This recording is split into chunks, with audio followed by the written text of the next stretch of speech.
Hi viewers, good afternoon. Welcome to Smart Investor. Markets flat గా ఒక range bound trade అవుతున్నాయని చెప్పుకోవచ్చు. 10 పాయింట్ల లాభంతో 8,276 పాయింట్ల దగ్గర నిఫ్టీ ట్రేడ్ అవుతుంది. సెన్సెక్స్ 52 పాయింట్ల లాభంతో 27,061 పాయింట్ల దగ్గర ట్రేడ్ అవుతుంది. చాలా కన్సల్టేషన్ దిశగా మార్కెట్లు అడుగులు వేస్తున్నాయని చెప్పుకోవచ్చు. ఎందుకంటే వరుస ట్రేడింగ్ సెషన్స్ లో మార్కెట్స్ అనూహ్యమైన లాభాలను చవి చూసిన నేపథ్యంలో కొద్దిగా మార్కెట్లు ఆచితూచి అడుగులు వేస్తున్నాయి, కన్సల్టేషన్ దిశగా అడుగులు వేస్తున్నట్టు మనం అర్థం చేసుకోవచ్చు. స్పెసిఫిక్ గా కొన్ని స్టాక్స్ సెక్టార్స్ విషయానికి వచ్చినట్టయితే ఇవాళ డిఫెన్స్ స్టాక్స్ లో చాలా మంచి స్ట్రాంగ్ యాక్షన్ కనిపించింది. ఎందుకంటే అమెరికా పర్యటన నేపథ్యంలో ప్రధాని అమెరికా పర్యటన చేస్తున్నారు. ఈ నేపథ్యంలో అమెరికా భారత్ ను మేజర్ డిఫెన్స్ పార్ట్నర్ గా గుర్తించింది. ఈ నేపథ్యంలో డిఫెన్స్ స్టాక్స్ అన్నింటిలో కూడా మంచి మూమెంటం వాళ్ళు గమనిస్తున్నాం. ఎందుకంటే యుఎస్ నుంచి మంచి ఆర్డర్స్ వచ్చే అవకాశం మన దేశానికి ఉంది. అండ్ మేక్ ఇన్ ఇండియాకి సంబంధించిన క్యాంపెయిన్ కూడా భారత ప్రభుత్వం చేపడుతుంది. కాబట్టి డిఫెన్స్ రంగ స్టాక్స్ లో మంచి మూమెంటం ఇవాళ మనం గమనించాం. ఆస్ట్రా మైక్రో ఆల్మోస్ట్ ఇవాళ 15% వరకు పెరిగింది. హైదరాబాద్ బేస్డ్ కంపెనీ ఇది 140 రూపీస్ వరకు వెళ్ళింది. And Reliance Defence 11%, Zen Technologies ఇది కూడా హైదరాబాద్ బేస్డ్ కంపెనీ, ఇది కూడా 5% గెయిన్స్ తో, Walchand Nagar industries 13%, BHEL 3%, Nelco 7%, BEL 5%. Almost ఇలా ఈ డిఫెన్స్ ప్యాక్ లో ఉన్న స్టాక్స్ అన్ని కూడా 5 నుంచి 15% వరకు గెయిన్స్ రావడం మనం ఇవాళ గమనించవచ్చు. అండ్ లార్జ్ క్యాప్స్ లో మాత్రం ఇవాళ పెద్దగా ట్రేడింగ్ లో పార్టిసిపేట్ చేయలేదని చెప్పుకోవాలి. రిలయన్స్ లాంటి కౌంటర్స్ మార్కెట్స్ నష్టపోయేందుకు ఎక్కువగా దోహదపడుతున్నాయని చెప్పుకోవచ్చు. సెల్లింగ్ ప్రెషర్ వాటిలో ఎక్కువగా కనిపిస్తుంది. Mid caps and small caps లో మంచి యాక్షన్ వాళ్ళు గమనిస్తున్నాము. ఇక్కడ నుంచి మళ్ళీ mid caps and small caps లో మొమెంటం ఉండొచ్చా అన్న ఒక ఇది కనిపిస్తుంది. అందుకు తగ్గట్టుగానే ఆల్ఫా జియోలో ఇవాళ 20% మళ్ళీ వరుసగా 3వ రోజు అప్పర్ సర్క్యూట్ పడింది. ఆల్ఫా జియో ఒకే వారంలో దాదాపు 62% వరకు రిటర్న్స్ ఆల్ఫా జియో ఇచ్చింది. Astec life sciences 20%, A to Z infra 20%, మిక్ ఎలక్ట్రానిక్స్ 20%, జేఎస్డబ్ల్యూ ఎనర్జీ 14% వరకు గెయిన్స్ రావడం మనం చూస్తున్నాము. వీటితో కార్గో స్టాక్స్ లో కూడా చాలా గెయిన్స్ కనిపిస్తున్నాయి. జిఎస్టీ బిల్లు త్వరగా ఈసారి పాస్ అయ్యే అవకాశాలు ఉన్నాయని చెప్పిన నేపథ్యంలో గతి, Snowman logistics, VRL logistics, all cargo logistics, transport corporation of India ఈ షేర్స్ అన్ని కూడా 5 to 10% వరకు గెయిన్స్ ఇవ్వడం మనం చూస్తున్నాం. ఎలా ఉండొచ్చు, 8273 దగ్గర ట్రేడ్ అవుతుంది కాబట్టి, అంటే 8250 పైన మార్కెట్ స్థిరంగా కొనసాగుతున్న పరిస్థితుల్లో ఎలా ఉండొచ్చు మార్కెట్ అందంటే మనతో మాట్లాడడానికి ఇద్దరు అనలిస్ట్ సిద్ధంగా ఉన్నారు. Good afternoon both of you sir. 8273 దగ్గర ట్రేడ్ అవుతుంది. 8250 పైన చాలా పటిష్టమైన పరిస్థితిలో ఉంది. నిన్న కూడా 83 వరకు, అంటే 8291, 8292 వరకు టెస్ట్ చేసినప్పటికీ కొద్దిగా ప్రాఫిట్ బుకింగ్ కనిపించింది. ఇవాళ ఎలా ఉండొచ్చు ట్రేడింగ్? ఓవరాల్ గా మార్కెట్ ట్రెండ్ చూస్తే చాలా స్ట్రాంగ్ గానే ఉంది, పాజిటివ్ గానే కనిపిస్తుంది, బులిష్ మోడ్ లోనే ఉంది. కాకపోతే మనం ఒకసారి లాస్ట్ 1 or 2 వీక్స్ గా మన మార్కెట్ అప్ ట్రెండ్ గమనిస్తే కనుక ప్రతి ర్యాలీలోనూ ఒక చిన్న బ్రేక్ పడటము, హై లెవెల్ సెల్లింగ్ రావడము, కొంచెం ఒక కాషియస్ అప్ మూడ్ లో కనిపిస్తుంది తప్ప కానీ ఇంతకతో చూసిన ఒక స్ట్రాంగ్ ర్యాలీ అయితే రావట్లేదు. టెక్నికల్ గా చూస్తే కనుక 8200 బ్రేక్అవుట్ అయినప్పటికీను కొంచెం హైయర్ లెవెల్లో కొంచెం సెల్లింగ్ ప్రెషర్ వస్తుంది. అలాగే నిన్న కూడా ఒకసారి చూస్తే మీరు చెప్పినట్టుగానే 8300 దగ్గర ఒక స్వల్ప రియాక్షన్ రావడం చూసాము. ఇవాళ కూడా 8300 దగ్గర ఒక స్వల్ప రియాక్షన్ కూడా రావడం చూసాము. అలాగే క్లోజింగ్ సమయానికి కనుక మార్కెట్ ఇదే రేంజ్ లో కనుక క్లోజ్ అయినా సరే మార్కెట్ లో ఒక ఈ రెసిస్టెన్స్ తీసుకున్నట్టే ఈ లెవెల్లో ఒక మైనర్ టాప్ ఏర్పడినట్టే అనుకోవచ్చు. అప్పుడు మార్కెట్ నెక్స్ట్ ఫ్యూ డేస్ ఒక కన్సాలేషన్ గానీ ఒక మైనర్ కరెక్షన్ లో గానీ వెళ్లే అవకాశం ఉంది. అలాగే రెండో ఒక మేజర్ ఫ్యాక్టర్ చూస్తే కనుక టెక్నికల్ గా ఆర్ఎస్ఐ, ఆర్ఓసి ఇండికేటర్స్ ఇంకా ఓవర్ బాట్ పొజిషన్ చూపిస్తుంది. అంటే షార్ట్ టర్మ్ కూడా ఒక కరెక్షన్ కూడా వచ్చే అవకాశాలు అయితే కనిపిస్తుంది. అలాగే కాకపోతే ఈ ఒకవేళ కనుక ఇంట్రాడే ఇవాళ సపోర్ట్ చూస్తే కనుక 8250 దగ్గర కనిపిస్తుంది. నిన్న కూడా అక్కడ రికవర్ అవడం చూసాము. 8250 కింద కనుక కాసేపు ఒక ఫ్యూ మినిట్స్ ట్రేడ్ అవుతే కనుక మళ్ళీ ఒక ఫర్దర్ వీక్నెస్ వచ్చే అవకాశం ఉంది. నెక్స్ట్ టార్గెట్ దగ్గరలోనే ఉంది 8200 వరకు. 8200 పైన ఉన్నంతసేపు మార్కెట్ ట్రెండ్ చాలా స్ట్రాంగ్ గా ఉందని అనుకోవచ్చు. 8200 పైన ఉన్నంతసేపు ట్రెండ్ ఇంకా అప్ లోనే ఉందనుకోవచ్చు. కాకపోతే ఒకవేళ ఈ 8200 కూడా బ్రేక్ అయ్యి దాని కింద క్లోజ్ అవుతే మటుకు మార్కెట్ లో ఒక షార్ట్ టర్మ్ కరెక్షన్ బిగిన్ అయ్యే అవకాశాలు కనిపిస్తుంది. కాబట్టి లాంగ్ పొజిషన్స్ ఎవరైతే కనుక ఉన్నాయో ఫ్యూచర్స్ లో ఫ్రంట్ లైన్ స్టాక్స్ లో నిఫ్టీ బేసిస్ మీద 8200 కింద స్టాప్ లాస్ పెట్టి క్లోజింగ్ బేసిస్ మీద హోల్డ్ చేయొచ్చు. అలాగే బ్యాంక్ నిఫ్టీ కూడా మనం చూసాము. నిన్న ఇవాళ 18000 దగ్గర స్ట్రాంగ్ రెసిస్టెన్స్ ఉంది. ఆ లెవెల్ అధిగమించలేకపోతుంది. ఇవాళ కూడా ఈ లెవెల్లోనే క్లోజ్ అయిందంటే మటుకు నెక్స్ట్ కొన్ని రోజుల్లో కన్సాలిడేషన్ కూడా వెళ్ళే అవకాశం ఉంది. సో మార్కెట్ ఓవరాల్ గా కొంచెం కాషియస్ మూడ్ లో ఉంది. కాబట్టి ఒకవేళ షార్ట్ పొజిషన్ ఉంటే కనుక 8300 పైన క్లోజింగ్ బేసిస్ మీద స్ట్రిక్ట్ గా స్టాప్ లాస్ పెట్టి హోల్డ్ చేయాలి. Okay, mid and small caps లో యాక్షన్ కనిపిస్తుంది బాగా. లార్జ్ క్యాప్ కౌంటర్స్ అన్ని కూడా పెద్దగా స్తబ్దుగా ట్రేడ్ అవుతూ వస్తున్నాయి. ఇక నుంచి మళ్ళీ ఈ స్మాల్ అండ్ మిడ్ క్యాప్ లో యాక్షన్ ఎక్కువ కనిపించడం కనిపిస్తున్న నేపథ్యంలో ఈ స్టాక్స్ లో బెట్ చేసుకోవచ్చు అంటారా, లేకుంటే ఈ టైంలో మార్కెట్ పెరుగుతున్న పరిస్థితుల్లో పెద్దగా తెలియని అవగాహన లేని కౌంటర్లు ఎదుర్కొంటే చేతులు కాల్చుకునే పరిస్థితి ఉంటుందా? డెఫినెట్ గా అంటే మీరు చెప్పిన దాంట్లో రెండింటికి పాసిబిలిటీ ఉందండి. అంటే పెద్దగా అంటే ఒక స్పెక్యులేటివ్ బయింగ్ తో ఉన్న స్టాక్స్ లో మళ్ళీ ఇటువంటి టైంలో బై చేయడం అనేది అంత మంచిది కాదు. ఫండమెంటల్స్ లేని కూడా 20% పెరుగుతున్నవి చాలా ఉన్నాయి. అయితే అవన్నీ అటువంటి వాటిలో ఆల్రెడీ ఇంతకు ముందు ఎవరైనా బై చేస్తుంటే ఇది మంచి టైం అనమాట. అంటే ఇప్పుడు ఈ రోజు కంటే ఈ రోజు కాదు, ఇట్లా కొన్ని రోజులు వెయిట్ చేయండి మిడ్ క్యాప్ లో. ఎందుకంటే ఇన్ని రోజులు మనం చూసాం లాస్ట్ ఒక 10 days లో నిఫ్టీ బాగా మనకి 500-600 పాయింట్స్ పెరిగింది. అయితే దానికి అనుగుణంగా మిడ్ క్యాప్ పెరగలేదని చెప్తూనే ఉన్నాము. అయితే ఈ రోజు మాత్రం కొంచెం అంటే కొంచెం చాలా వరకు ఇండెక్స్ ఆగిపోయింది. మిడ్ క్యాప్ లో చాలా రోజుల తర్వాత అంటే ఇన్ని రోజులు కూడా బాగా స్తబ్దుగా ఉన్న స్టాక్స్ కూడా బాగా యాక్టివ్ అయ్యాయి. కాబట్టి మిడ్ క్యాప్ లో యాక్షన్ నెక్స్ట్ ఒక కొన్ని రోజులు అంటే వీక్స్ ఉండొచ్చు, మంత్స్ ఉండొచ్చు. కాబట్టి మిడ్ క్యాప్ లో పొజిషన్ తీసుకోమంటాను. టైం బీయింగ్ అయితే లార్జ్ క్యాప్ స్టాక్స్ ఎవరైతే F&Oలో ఫ్యూచర్స్ లో బై చేస్తున్నారో వాళ్ళు ప్రాఫిట్ బుక్ చేసుకొని మిడ్ క్యాప్ లో బయింగ్ వెళ్ళమంటాను. ఎందుకంటే రిటర్న్ ఆన్ ఇన్వెస్ట్మెంట్ అనేది మిడ్ క్యాప్ లో కరెక్ట్ గా స్టాక్ సెలెక్ట్ చేసుకుంటే చాలా ఫాస్ట్ గా, ఎందుకంటే ఒకే రోజులో 20% 20% దాకా పెరిగే స్టాక్స్ చాలా ఉంటాయి. అటువంటి వాటిని పిక్ చేసుకోమంటాను. ప్రస్తుతం అయితే మార్కెట్స్ స్టడీగానే ఉన్నాయి. అయితే ఇప్పుడే కొంచెం బ్యాంక్ నిఫ్టీ అనేది వీక్ అవడం చూసాము. ఇప్పుడు దాకా స్టడీగా ఉన్న బ్యాంక్ నిఫ్టీలో కొంత సెల్లింగ్ అనేది రావడం చూసాము. బట్ ఏదైనా కూడా క్లోజింగ్ బేసిస్ లో ఫ్లాట్ గా క్లోజ్ అయ్యే అవకాశం ఎక్కువ కనపడుతుంది. అయితే కొంత రిస్కీ బెట్ చేసేవాళ్ళు 17,900 పుట్ రేపటిది క్లోజింగ్, అది దగ్గరగా 70 రూపీస్ దాకా ట్రేడ్ అవుతుంది. అంటే ఓ రిస్కీ బెట్ అంటాను, తీసుకోమంటాను. కరెంట్ అవర్స్ లో టార్గెట్ వచ్చి 120 to 140, అంటే ఒక 20-30% ప్రాఫిట్ అనేది రావడానికి అవకాశం ఉంది. ఈవెన్ మనకి నష్టం వచ్చినా కూడా ఒక 70 into 30 వేసుకుంటే 2,400-2,500 దాకా నష్టం అది క్యాలిక్యులేట్ చేసుకొని తీసుకోమంటాను. బట్ ఏదైనా కూడా ఓవరాల్ మార్కెట్ మాత్రం కన్సాలేషన్ లోనే ఉండే అవకాశం కనపడుతుంది. ఐసిఐసిఐ బ్యాంక్ నిన్నటి అప్టెండ్ ఈ రోజు కూడా ఐసిఐసిఐ బ్యాంక్ చాలా స్ట్రాంగ్ ఉంది. ఇంకా చెప్పాలంటే బ్యాంక్ నిఫ్టీ +10 points 15 points లో ఉండడానికి ప్రధాన కారణం ఐసిఐసిఐ బ్యాంక్ అని చెప్పొచ్చు. అయితే ఇన్ని రోజులు చాలా స్ట్రాంగ్ ఉన్న కౌంటర్స్ కొన్ని ఈ రోజు profit booking like Asian paints ఇటువంటివన్నీ ఏంటంటే ప్రాఫిట్ బుకింగ్ కనపడుతుంది. ప్లస్ ఏషియన్ పెయింట్స్ లో క్రూడ్ ఆయిల్ పెరగడం అనేది కొంచెం నెగిటివ్. కాబట్టి దాంట్లో ఎవరైనా లాంగ్ పొజిషన్స్ ఉంటే కట్ చేసుకోమంటాను. తర్వాత ఈవెన్ ఇన్ఫోసిస్ మార్నింగ్ కూడా చెప్పడం జరిగింది, ఐటీ ప్యాక్ లో కొంచెం సెల్లింగ్ రావచ్చు. ఇన్ఫోసిస్ అండ్ టీసీఎస్ లాంటివి కూడా కొంత వీక్ ఉన్నాయి. నెక్స్ట్ ఫ్యూ డేస్ లో కూడా ఇదే విధమైన ట్రెండ్ ఉండే అవకాశం ఉందండి. ఓకే, కొంతమంది కాలర్స్ లైన్ లో ఉన్నారు. ఫస్ట్ కాలర్ మిర్యాలగూడ నుంచి రవి. హలో, అడగండి Ravi. Good afternoon sir. Good afternoon అండి. బ్లూ డార్ట్ కొరియర్, తర్వాత వ్యాబ్కో ఇండియా, ఆల్ కార్గో, ఈ మూడు ఫండమెంటల్ గా ఎలా ఉన్నాయి, ఈ ధరలో మనం తీసుకోవచ్చు అంటారు. శేష్ గారిని చెప్పండి. మీ టైం హోరైజన్ ఎంత అండి, ఎంతకాలానికి? 1 year కండి. ఓకే, ఆల్ కార్గో లాజిస్టిక్స్, వ్యాప్కో, బ్లూ డాట్ అంటే మూడు ఒకే స్పెసిఫిక్ ఒకే దాంట్లో ఉన్నాయండి. ఒకటి అంటే మీరు సెలెక్ట్ చేసుకున్న అన్ని కూడా ఒకే సెక్టార్ కి చెందినవి, తర్వాత అన్ని కూడా మంచి స్టాక్స్ సెలెక్ట్ చేసుకున్నారండి. అయితే మూడిట్లో ఏది బెస్ట్ అనేది మాత్రం చెప్పడం కష్టం. ఉన్న వాటిలో మీరు బ్లూ డాట్ మాత్రం అంటే వాల్యూమ్స్ పరంగా అంత లేకపోయినా కూడా అంటే పెద్ద స్టాక్ కాబట్టి ఎక్కువగా ట్రేడింగ్ అనేది యాక్టివిటీ ఇందులో ఉండదు. ప్లస్ ఇంకోటి ఏంటంటే ఇది ఈ మధ్య కాలంలో బాగా డౌన్ ట్రెండ్ వచ్చి ఇప్పుడే ఒక అప్ ట్రెండ్కి వచ్చింది. కాబట్టి బ్లూ డాట్ ఎక్స్ప్రెస్ మీరు సెలెక్ట్ చేసుకోవచ్చు. తర్వాత ఈవెన్ షార్ట్ టర్మ్ కి అయితే మాత్రం స్నోమెన్ లాజిస్టిక్స్ మన వెబ్సైట్ లో కూడా TV5 వెబ్సైట్ లో కూడా రికమెండ్ చేయడం జరిగిందండి లాస్ట్ 1 week బ్యాక్. దాన్ని కూడా మీరు కన్సిడర్ చేయొచ్చండి. అదేంటంటే కొంచెం ఫాస్ట్ గా యాక్టివిటీ ఉండే అవకాశం ఉన్న స్టాక్ అండి.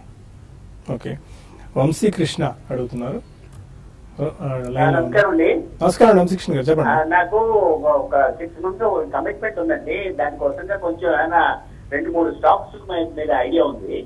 ఏది బెటర్ అప్రిసియేషన్ అవుతుందో ఏమైనా కొంచెం గైడెన్స్ ఇవ్వరా. నా మనసులో ఉంది ఏంటంటే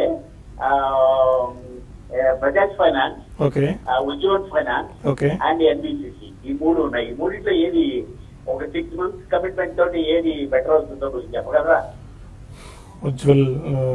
ఉజ్వల్, బజాజ్ ఫైనాన్స్, ఎన్బిసిసి రెండు ఒకే సెక్టార్ కి సంబంధించిన స్టాక్స్. ఒకటి ఎన్బిసిసి. ఉజ్జీవన్ ఫైనాన్షియల్ సర్వీస్ చూస్తే కనుక లిస్ట్ అయినప్పటి నుంచి గత 4 రోజుల క్రితం బాగా రన్అప్ రావడం జరిగింది. కానీ ఈ లాస్ట్ 2 days కన్నా హైయర్ రేట్ లో కొంచెం సెల్లింగ్ ప్రెషర్ కూడా రావడం జరిగింది. సో ఇప్పుడే కరెక్షన్ వస్తుంది కాబట్టి నెక్స్ట్ 1 month కానీ 2 months కానీ ఒక కన్సాలిడేషన్ లో వెళ్లే అవకాశం కనిపిస్తుంది. సో ఉజ్జీవన్ మటుకు కొంచెం ప్రస్తుతం అవాయిడ్ చేయండి. అలాగే బజాజ్ ఫైనాన్స్ బాగా లాస్ట్ 1 year గా చూస్తే కనుక అవుట్ పెర్ఫార్మ్ చేసిన స్టాక్ టెక్నికల్ గా ఒకే ట్రెండ్ లో బులిష్ గానే కనిపిస్తుంది. కాకపోతే ఈ లెవెల్లో కొంచెం సపోర్ట్ కనిపిస్తుంది కాబట్టి 1800 దగ్గర బజాజ్ ఫిన్సర్వ్ ఈ లెవెల్లో మీరు బై చేసుకోవచ్చు. ఒకవేళ కనుక నెక్స్ట్ టార్గెట్ 2100 2250 బ్రేక్అవుట్ అయిందంటే కనుక ఫర్దర్ గా అప్ ట్రెండ్ వచ్చే అవకాశం ఉంది. జనరల్ గా మీరు 6 months అన్నారు, కమిట్మెంట్ కూడా ఏదో ఉందన్నారు. సో అది దృష్టి పెట్టుకొని ఈ ప్రెషర్ దీని మీద పెట్టకుండా ఉంటే మంచిది. జనరల్ గా అది లేకుండా కొంచెం మీరు ఇన్వెస్ట్ చేసుకోవచ్చు ఒక medium term two long term కోసం. ఇది బాగా హీటప్ అయినాయి కాబట్టి ఇప్పటికే Ujjivan finance and Bajaj finance better not venture out అంటారా? 6 months టైం పెట్టుకున్నారు కాబట్టి మీరు చెప్పిన 3 స్టాక్స్ కూడా బాగా ఓవర్ హీట్ అయినాయి. ఫండమెంటల్ గా స్ట్రాంగ్ కంపెనీస్, దాంట్లో డౌట్ లేదు. కాకపోతే టెక్నికల్ గా మనం చూస్తే కనుక చార్ట్స్ అనేది ఒక ప్యాటర్న్ ఉంది. ప్రతి అప్ ట్రెండ్ కి ఒక రియాక్షన్ వస్తుంది. అంటే ఎంత బాగా మూవ్మెంట్ వస్తే అంత కరెక్షన్ గానీ అంత కన్సాలిడేషన్ కూడా వచ్చే అవకాశం ఉంది. కాబట్టి so every action has got equal and opposite reaction కాబట్టి కొంచెం వెయిట్ చేయడం మంచిది. కడప నుంచి రామాంజనేయులు మరో కాలం. అదే రామాంజనేయులు గారు సార్, లైకా ల్యాబ్ తీసుకోవాలనుకుంటున్నాను. ఇది ఎక్కడ ఎంటర్ అవ్వాలి, ఎక్కడ exit point sir? Okay, first మీరు ఎక్కడ ఎగ్జిట్ ఎక్కడ ఎంట్రీ అనేది ఏంటంటే దానికన్నా ఏంటంటే లైకా ల్యాబ్ అనేది బాగా స్పెక్యులేటివ్ స్టాక్ అండి. కాబట్టి దాని దృష్టిలో పెట్టుకుంటే పర్సనల్ గా అయితే అంటే పెరగొచ్చేమో ఇక్కడ నుంచి, అది వేరే విషయము. అయితే నేనైతే సజెస్ట్ చేయనండి. మీరు దీనికన్నా మీరు అంటే రీసెంట్ గా కూడా చూస్తే ఇది ఈవెన్ అదర్ ఫార్మా కంపెనీస్ అన్ని వీక్ ఉన్నా కూడా ఇది బాగా పెరిగిన స్టాక్ అని చెప్పొచ్చు. ఈవెన్ పడి బాగా పెరిగింది. అయితే మాత్రం మీరు కరెంట్ లెవెల్స్ లో ఇంకా ఈ అప్ట్రెండ్ అనేది కొనసాగొచ్చండి. టువర్డ్స్ 80 రూపీస్ దాకా వెళ్ళొచ్చు. అయితే మీరు రిస్క్ తీసుకోగలిగితే ఈవెన్ కరెంట్ లెవెల్స్ లో కూడా మీరు దీన్ని పిక్ చేసుకోండి. 68 దగ్గర సపోర్ట్ ఉంది, 68 అండ్ 64 లెవెల్స్ లో సపోర్ట్ ఉంది. అక్కడ స్టాప్ లాస్ పెట్టుకోమని చెప్తాను. ఏ బెటర్ ఏంటంటే దీనికన్నా మోర్ పెన్ ల్యాబ్ మీరు కన్సిడర్ చేయొచ్చండి. గోదావరి ఖని నుంచి మహేందర్ మరో కాలర్. అడగండి మహేందర్. Hello sir. క్వశ్చన్ అడగండి, వినిపిస్తుంది. ఏ స్టాక్ అదే తెలుసుకున్నారు? సార్, ఇండియా సిమెంట్ కాలర్స్ తీసుకున్నాను. ఓకే, అది వినబడుతుందా సార్? ఏ ప్రైస్ లో తీసుకున్నారండి స్ట్రైక్ ప్రైస్? అది 250 లో తీసుకున్నాను sir, 100 strike rate. Okay, India cements 100. Okay okay, India cement ఒక్కసారి లాస్ట్ 1 month గా మీరు మూవ్మెంట్ గమనిస్తే కనుక 80 రూపీస్ నుంచి 98 100 రూపాయల వరకు స్టాక్ పెరగడం జరిగింది. 100 రూపాయలు స్ట్రైక్ ప్రైస్ లో తీసుకున్నారు. పైగా కరెక్ట్ గా 100 రూపాయల దగ్గర స్ట్రాంగ్ రెసిస్టెన్స్ కనిపిస్తోంది. మనం 2000 జనవరి చూస్తే కనుక అక్కడ ఒక మేజర్ టాప్ ఏర్పడింది. అలాగే లాస్ట్ మంత్ కూడా ఒక టాప్ ఏర్పడింది. అలాగే గత ఏడాది కూడా చూస్తే కనుక కంటిన్యూస్ గా 2-3 మేజర్ టాప్స్ ఏర్పడింది. అక్కడ స్ట్రాంగ్ సెల్లింగ్ ప్రెషర్ కూడా ఉంది. సో పైగా మనం లాస్ట్ ఒక 15 days గా బాగా ఒక 15-20% పెరిగింది కాబట్టి షార్ట్ టర్మ్ రన్ కూడా వచ్చింది. సో 100 రూపాయల దగ్గర నేచురల్ గా ఒక షార్ట్ టర్మ్ ప్రాఫిట్ బుకింగ్ గానీ ఒక టెక్నికల్ గా ఒక రియాక్షన్ గానీ ఈ లెవెల్లో సెల్లింగ్ ప్రెషర్ కూడా వచ్చే అవకాశాలు కనిపిస్తుంది. అందుకే ఈ స్టాక్ కూడా గత 2 రోజులుగా ఒక మైనర్ కరెక్షన్ వస్తుంది. నా ఉద్దేశం అయితే 100 రూపాయలు దాటడం ఇమీడియట్ గా షార్ట్ టర్మ్ లో కష్టమే. పైగా కాల్ ఆప్షన్ అంటే ఎక్స్ట్రీమ్లీ షార్ట్ టర్మ్ కాబట్టి ఏమైనా పెద్ద ప్రాఫిట్ ఎక్స్పెక్ట్ చేయదు. ఈ ట్రేడ్ లో మటుకు ఒక స్వల్ప ప్రాఫిట్ లేదంటే నో లాస్ నో ప్రాఫిట్ ఉన్న ఎగ్జిట్ అవడం మంచిది. తాడేపల్లిగూడెం నుంచి మల్లికార్జున్ మరో కాలర్. అడగండి Mallikarjun. Hello. Yes sir, good afternoon. అడగండి sir. Good afternoon sir. Good afternoon, చెప్పండి. నేను ఇన్ఫోసిస్ గురించి తెలుసుకోవాలనుకుంటున్నాను. సారీ, ఎల్ఐటి గురించి తెలుసుకోవాలనుకుంటున్నాను సార్. నేను 1050 బై చేశాను, 75 షేర్స్. ఓకే, ఇప్పుడు ప్రెసెంట్ దాని వాల్యూ వచ్చి 15 చేంజ్ ఉంది కదా సార్. ఎగ్జిట్ అయితే మంచిగా ఎట్లా హోల్డ్ చేయమంటారు? అంటే ప్రాఫిట్స్ బుక్ చేసుకోవచ్చు ఎల్ఎన్టీ అంటే దేనికి టైం ఫ్రేమ్ ఏంటి అది మీరు చెప్పాలండి.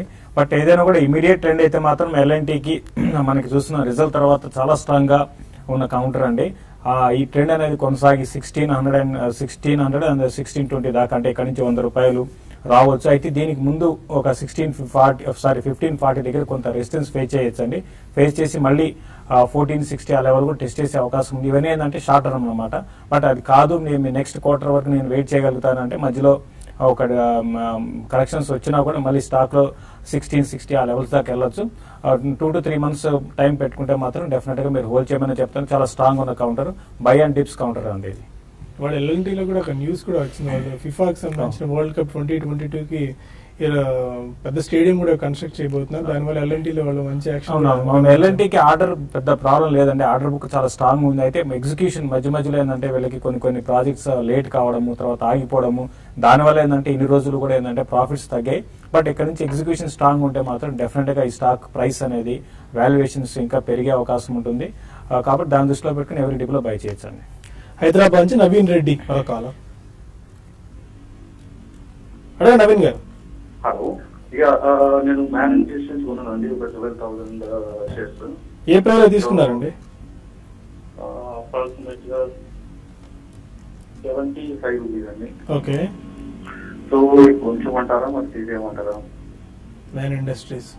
మ్యాన్ ఇండస్ట్రీస్ ఒక గత ఏడాది కరెక్ట్ గా పోయిన జూన్ లో చూస్తే కనుక 130 రూపాయల దగ్గర టాప్ ఏర్పడి కంటిన్యూస్ గా తగ్గి 50 రూపాయల వరకు పట్టం చూసాము.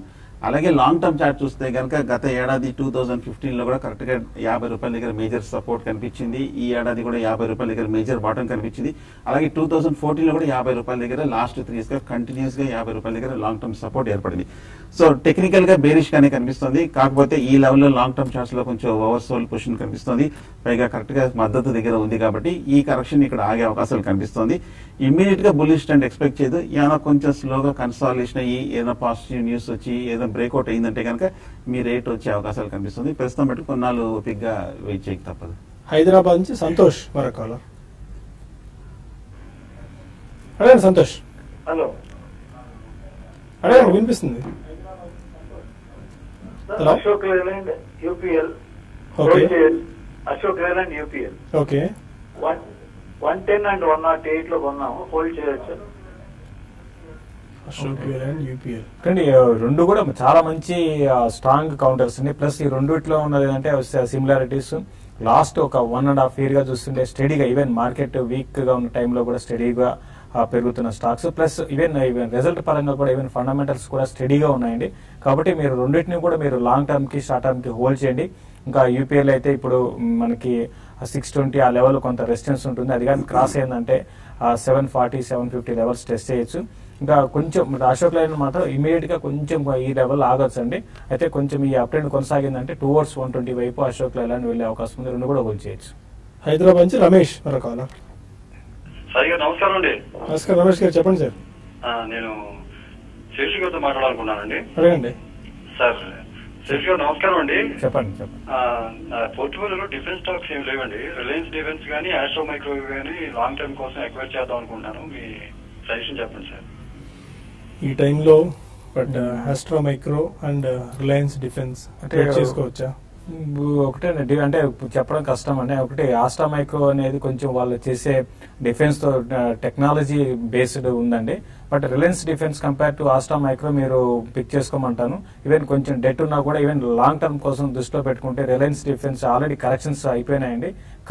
కరెంట్ అవర్స్ లో స్టాక్ అంటే పెరగడానికి అవకాశం ఉంది. ఈవెన్ ఆస్ట్రా మైక్రో కూడా రెండు మీరు సెలెక్ట్ చేసుకున్న రెండు కూడా ఓకే. కంపేర్ చేసుకుంటే ఆస్ట్రా మైక్రో ఒకే సెగ్మెంట్ లో ఉంది. బట్ దాంతో కంపేర్ చేసుకుంటే రిలయన్స్ డిఫెన్స్ అనేది డెట్ ఉన్నా కూడా డెట్ మాత్రం చాలా ఉంది. బట్ ఈ లెవెల్లో పిక్ చేసుకోమని చెప్తానండి. పెద్ద కంపెనీ వెన్ కంపేర్డ్ విత్ వాళ్ళకు డిఫరెంట్ పోర్ట్ఫోలియోస్ డిఫరెన్స్ కూడా ఉన్నారు కాబట్టి ఓన్లీ ఆస్ట్రా మైక్రో ఏంటంటే ఓన్లీ ఎలక్ట్రానిక్ బేస్డ్ డివైసెస్ ని కాంట్రాక్ట్ బేస్ తీసుకొని చేస్తుంది. బట్ రిలయన్స్ డిఫెన్స్ అట్లా కాదండి, అన్ని సెగ్మెంట్ లో ఉన్నారు కాబట్టి దాన్ని తీసుకోవచ్చు. బట్ ఇవాళ మేనేజ్మెంట్ ఒక నేషనల్ ఛానల్ తో కూడా వాళ్ళు మాట్లాడారు. ఆస్ట్రా మైక్రో ఇప్పుడు అమెరికా నుంచి అయితే ప్రధానమంత్రి అక్కడికి వెళ్ళి యుఎస్ లో వెళ్ళిన తర్వాత వాళ్ళని ఇండియాని మేజర్ డిఫెన్స్ పార్ట్నర్ గా వాళ్ళు ప్రకటించిన నేపథ్యంలో దాని నుంచి పెద్దగా వాళ్ళకి ఆర్డర్ బుక్ ఏం రాకపోవచ్చు, పెద్దగా దాని నుంచి ఇంపాక్ట్ ఏమి ఉండదు అని కూడా ఆస్ట్రా మైక్రో వాళ్ళు మేనేజ్మెంట్ ఇవాళ ఒక నేషనల్ ఛానల్ తో మాట్లాడుతూ చెప్పారు. లాస్ట్ కాల్ పులివెందుల నుంచి మహేష్ రెడ్డి. అడగండి మహేష్ గారు. హలో అడగండి సార్. హలో ప్రశ్న అడగండి సార్, వినిపిస్తోంది. సార్ ఇప్పుడు JM Finance Ganesh Housing Finance okay. ఎట్లా సార్ ఇప్పుడు మనం హోల్డ్ చేయొచ్చు అంటారా లేదా ఎగ్జిట్ అవ్వమంటారా? ఏప్రిల్ లో తీసుకున్నారండి? 47 లో తీసుకున్నాను sir. Okay. JM Financial Holding చూస్తే కనుక ఈ మధ్య కొంచెం 33 రూపాయల దగ్గర నుంచి 50 రూపాయలు 48 రూపాయల వరకు పెరగడం చూసాము. బట్ టెక్నికల్ గా చూస్తే కనుక 50-55 దగ్గర చాలా స్ట్రాంగ్ రెసిస్టెన్స్ కనిపిస్తుంది. గత ఏడాది చూస్తే కనుక ఈ 55-60 అనేది దాటలేకపోతుంది. ఇక్కడ నుంచి మల్టిపుల్ రెసిస్టెన్స్ 50-55-60 దగ్గర చాలా స్ట్రాంగ్ రెసిస్టెన్స్ ఉంది. ఇవన్నీ కూడా దాటాలంటే అట్లీస్ట్ ఒక 2-3 months కన్సాలిడేషన్ అయినా రావాల్సి వస్తుంది. నా ఉద్దేశం అయితే కనుక షార్ట్ టర్మ్ అయితే కనుక ఒక స్వల్ప ప్రాఫిట్ లో క్లోజర్ టు 50-55 లో ఎగ్జిట్ అవ్వచ్చు. అలాగే గణేష్ హౌసింగ్ కూడా చూస్తే కనుక ఈ మధ్య కొంచెం పెరిగిన స్టాక్ 100 రూపాయల నుంచి 130 రూపాయల వరకు వెళ్ళిన స్టాక్. లాస్ట్ 6 months గా చూస్తే కనుక గణేష్ హౌసింగ్ బాగా కన్సాలేషన్ లో ఉంది. 140-90 రూపాయల మధ్యన ఒక నేరో బ్యాండ్ లో మూవ్ అవటం చూసాము. ఇప్పుడు ఈ లాస్ట్ 1 week ఆ అప్పర్ బ్యాండ్ ని కొంచెం టెస్ట్ చేయడం చూసాము. సో 130 to 140 దగ్గర దాటాలంటే కొంచెం కన్సాలేషన్. షార్ట్ టర్మ్ అయితే కనుక క్లోజర్ టు 140 లో ప్రాఫిట్ బుక్ చేయొచ్చు. లాంగ్ టర్మ్ అయితే కనుక హౌసింగ్ అన్ని కూడా బాగానే ఉన్నాయి. టెక్నికల్ గా ఒక మేజర్ కన్సాలేషన్ అయ్యి మేజర్ మూవ్ కి ప్రిపేర్ అవుతుంది కాబట్టి గణేష్ హౌసింగ్ 6 months అయితే కూడా హోల్డ్ చేయండి. ఓకే, మార్కెట్స్ అదే రేంజ్ బౌండ్ ట్రేడ్ అవుతూ వస్తుంది. 8276 దగ్గర నిఫ్టీ ట్రేడ్ అవుతూ వస్తుంది 10 points ప్లస్ తో. బట్ సిమెంట్ స్టాక్స్ లో చాలా మూమెంట్, చాలా స్ట్రాంగ్ యాక్షన్ ఇవాళ మనకు కనిపించింది. గత కొద్ది రోజులుగా మనం చూస్తున్నాము.